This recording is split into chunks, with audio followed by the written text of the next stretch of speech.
गोरखपुर भगवान शालिग्राम की बारात शोभा यात्रा में हजारों की संख्या में उमड़े श्रद्धालु। पूरे विधि विधान के साथ की गई पूजा अर्चना, धूमधाम से निकली बारात यात्रा। कान्हा सेवा संस्थान द्वारा शाम 5 बजे से भगवान शालिग्राम जी का विधि विधान से पूजन अर्चन के बाद मदन मोहन मंदिर से बारात बड़ी धूमधाम से निकाली गई। मुख्य अतिथि के रूप में आरएसएस के प्रांत प्रचारक सुभाष जी भाई साहब, महानगर अध्यक्ष भाजपा राजेश गुप्ता, पूर्व महापौर सत्या पांडेय, राज्य मंत्री पुष्पदंत जैन ने भगवान शालिग्राम की आरती किया।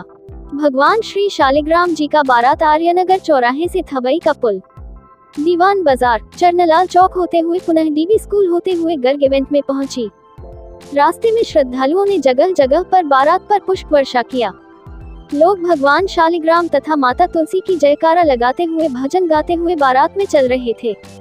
बारात जब विवाह स्थल पर पहुंची तो वैदिक मंत्रों के बीच भगवान श्री शालिग्राम जी का मंडप द्वार पर द्वार पूजन हुआ।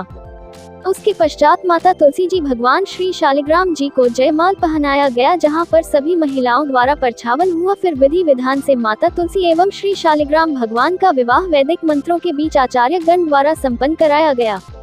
विवाह के पश्चात भगवान शालिग्राम तथा माता तुलसी का आरती हुआ, प्रसाद वितरण हुआ तथा सभी को भोजन ग्रहण कराया गया। इस दौरान समिति के प्रबंधक अनुपम कुमार, धर्मेंद्र कुशवाहा, अजय कुमार गुप्ता, पार्षद पीयूष अग्रवाल, गौरव तिवारी, राजकुमार पटवा, राजदीप दुबे, चंदन कुशवाहा, दीपराज कुशवाहा, अमृतांश, नितिन वैश्य, कान्हा, अनुराग गुप्ता, ऋतिक, राजेश जायसवाल, सिंधु देवी, स्मृति गुप्ता, मंजूषा गुप्ता, प्रियंका, प्रिया दुबे, रीना गुप्ता, नूतन चौहान, अदिति, अन्नपूर्णा जायसवाल, समृद्धि, सोनिका खरवार, पूजा गुप्ता आदि का विशेष योगदान रहा।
कार्तिक के एकादशी का जो है वो भगवान विष्णु और तुलसी जी का विवाह का उत्सव हो। यहाँ पर बड़े धूमधाम से कान्हा सेवा संस्थान द्वारा पिछले कई वर्षों से लगातार चला आ रहा है और ठाकुर मदन मोहन जी मंदिर आर्यनगर से पूरी बारात उठती है भगवान विष्णु की। और यह जो है यहाँ पर इवेंट जो है गर्ग इवेंट में आकर के यहाँ विवाह होता है।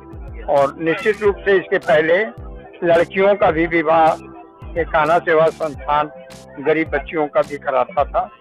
और ये बड़ी सौभाग्य की बात है कि आज इसने जोर शोर से काफी शहर के प्रतिष्ठित लोग और तमाम महिलाएं इस संस्था से जुटी हुई हैं। और ये पुनीत कार्य जो है कान्हा सेवा संस्थान अनुपम जी हर साल कराते हैं और इनकी पूरी टीम है। और इसमें विशेष रूप से ज्यादातर महिलाएं और बहुत जागरूक करके 70 महिलाएं इसकी मेंबर हैं और उसके बाद पुरुष लोग भी काफी लोग हैं। तो निश्चित रूप से यह संस्था हर खाली यही नहीं कि तुलसी विवाह ही करें, लेकिन पूरे वर्ष पर्यंत अच्छे अच्छे कार्यक्रम ये लोग करते रहते हैं।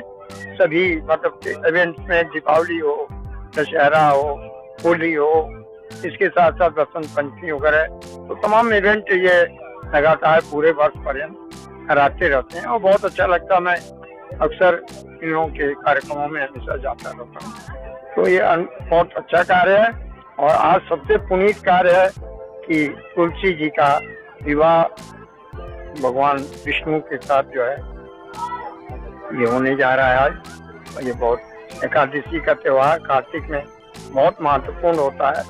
मैं अपने माध्यम से और आप लोगों के चैनल के माध्यम से कान्हा सेवा संस्थान के सभी पदाधिकारियों को, अनुपम जी को विशेष रूप से बहुत बहुत बधाई देता हूँ कि यह कार्य, पुनीत कार्य उन्होंने जो पीड़ा उठाया है, ये निरंतर आगे भी करते रहें और बहुत अच्छा कार्य है। एक बार बहुत आपके माध्यम से सभी लोगों को बहुत बहुत धन्यवाद। सर, ये कार्यक्रम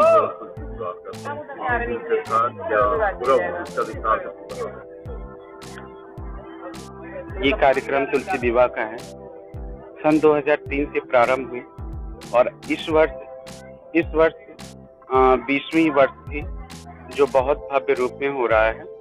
जब स्टार्टिंग थी तो ऐसे समझ लीजिए कि बस 2, 4, 10 लोग थे और कई हजारों की संख्या में आज सम्मिलित हो रहे हैं। अभी इस बार 22 तारीख को सुबह 11 बजे से श्री सत्यनारायण भगवान का कथा, दिन में 3 बजे श्री सुंदरकांड का पाठ हुआ और रात में हल्दी मेहंदी का ऐसा कार्यक्रम हुआ कि संस्थान की सभी मातृशक्तियों ने ऐसे मिलकर किया था कि एक महिला संगीत जैसे होती है, उससे भी भव्य, घर की शादी से भी भव्य हल्दी और मेहंदी का कार्यक्रम हुआ। आज दोपहर शाम को 6 बजे श्री शालिग्राम जी का बारात श्री मदन मोहन जी के मंदिर आर्य नगर से उठ करके बख्शीपुर, दीवान बाजार, चरणलाल चौक, फिर डीएवी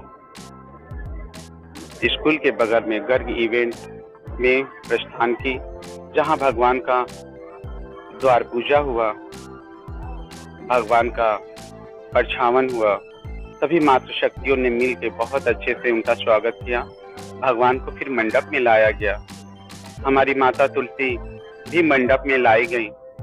उसके बाद पूजा करके और उनका पानी ग्रहण हुआ।